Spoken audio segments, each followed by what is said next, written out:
La célula es la presencia más pequeña a la que podemos llamar vida.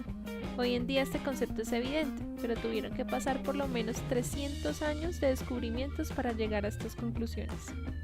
La palabra célula fue usada por primera vez en sentido biológico en 1665 por el científico e inventor inglés Robert Hooke, quien dio inicio a esta carrera por descubrir todo aquello que se escapaba al ojo humano. Con un microscopio que él mismo fabricó, notó que el corcho y otros tejidos vegetales estaban constituidos por pequeñas cavidades separadas por paredes. Lo primero en lo que él pensó al observar esas estructuras fue en los diminutos cuartos en los que dormían los monjes en aquel entonces. Por esta razón las llamó células, que proviene del latín cellula, que significa habitación pequeña. Sin embargo, lo que él observaba eran esqueletos o células vegetales muertas. Solo hasta 150 años después, la palabra célula adoptó su significado actual de unidad básica de la materia viva.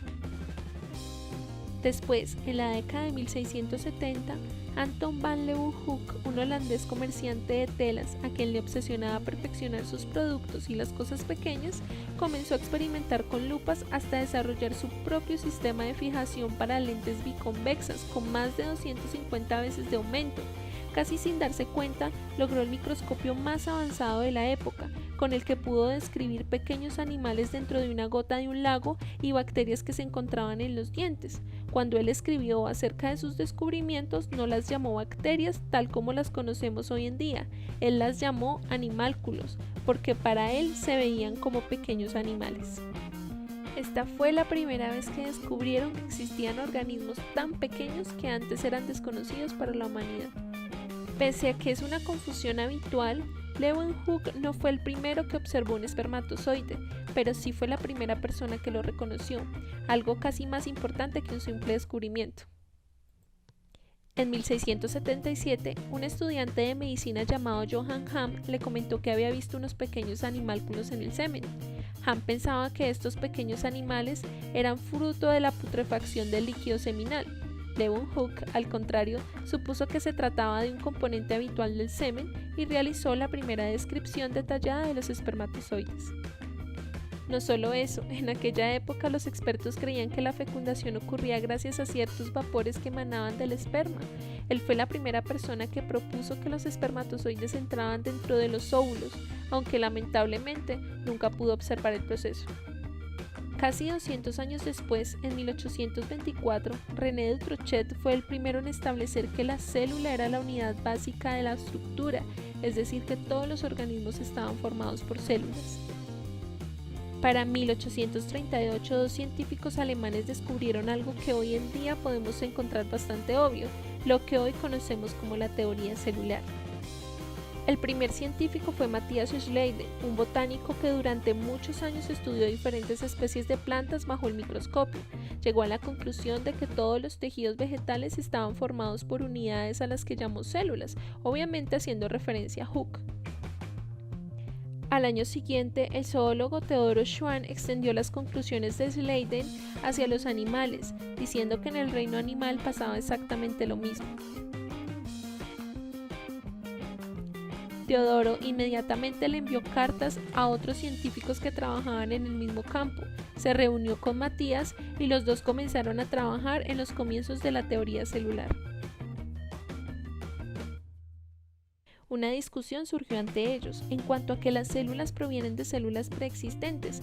Matías no estaba muy de acuerdo con esto.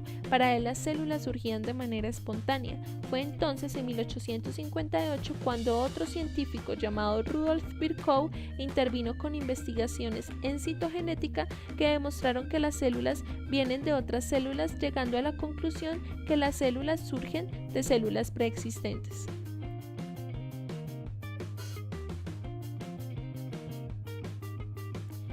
Por lo tanto, a partir de todo esto, la teoría celular, tal como se considera hoy, puede resumirse en 4 posiciones. Primero, absolutamente todos los seres vivos están compuestos por células o por segregaciones de las mismas.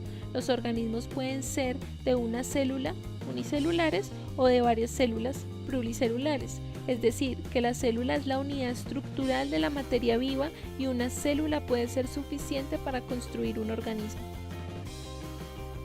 Segundo, absolutamente todas las funciones vitales giran en torno a las células o su contacto inmediato.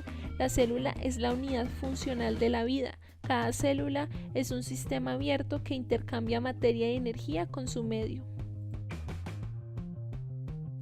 Tercero, todos los seres vivos se originan a través de las células. Las células no surgen de manera espontánea, sino que proceden de otras anteriores.